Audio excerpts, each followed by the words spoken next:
Welcome to Privacy Panic News, the only channel that tells you what Big Pitch doesn't want you to know. I'm Ken Gapasin. And I'm Robbie Onguines. This morning, your personal data is being sold like street food. From your Facebook friend to your Instagram friends on the dark web. We got you. First, what is data privacy? It is your right control to use your personal info like names, photos, location, even your face. But hackers stealing it. Today we expose two massive scandals from 2018 to 2024 that proves your data is never safe. Hi guys, this just in on 2018, the coverage analytical scandal racket Facebook.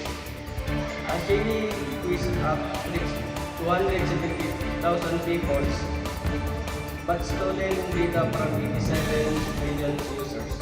Like friends, everything was used with a secret psychological profile for political ads in a US election. Facebook called it a breach of trust. We call it a total privacy nightmare.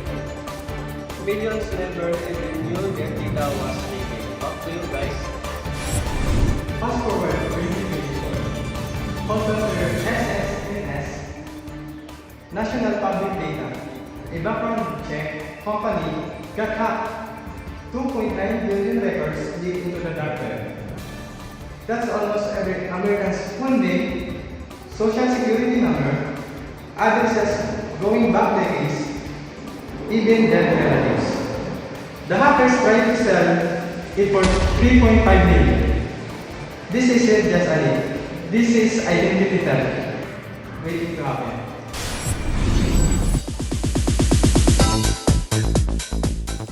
Did you know, after the Cambridge Analytica scandal, Facebook was fined $5 billion by the US government, the largest fine ever given to a tech company at that time.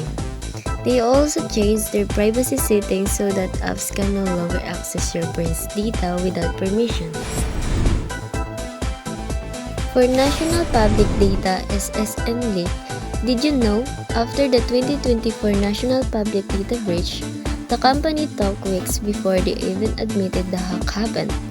Many victims are now filing lawsuits, and experts are advising everyone to freeze their credit reports to protect their social security numbers from identity theft.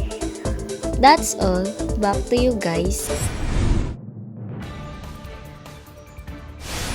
So what can you do? Here's the 3 particular tips to protect yourself right now. First, use a password manager and make every password unique. No more 1, 2, 3, 4, 5. 2. Turn on 2-factor authentication everywhere and review app permission monthly. 3. Limit what you share. Go dark on social media settings and think before you post or take a selfie. Small steps today equals big protection tomorrow. That's all. From Privacy Panic News, stay safe, stay private. Like and subscribe or your data might end up on the dark web next.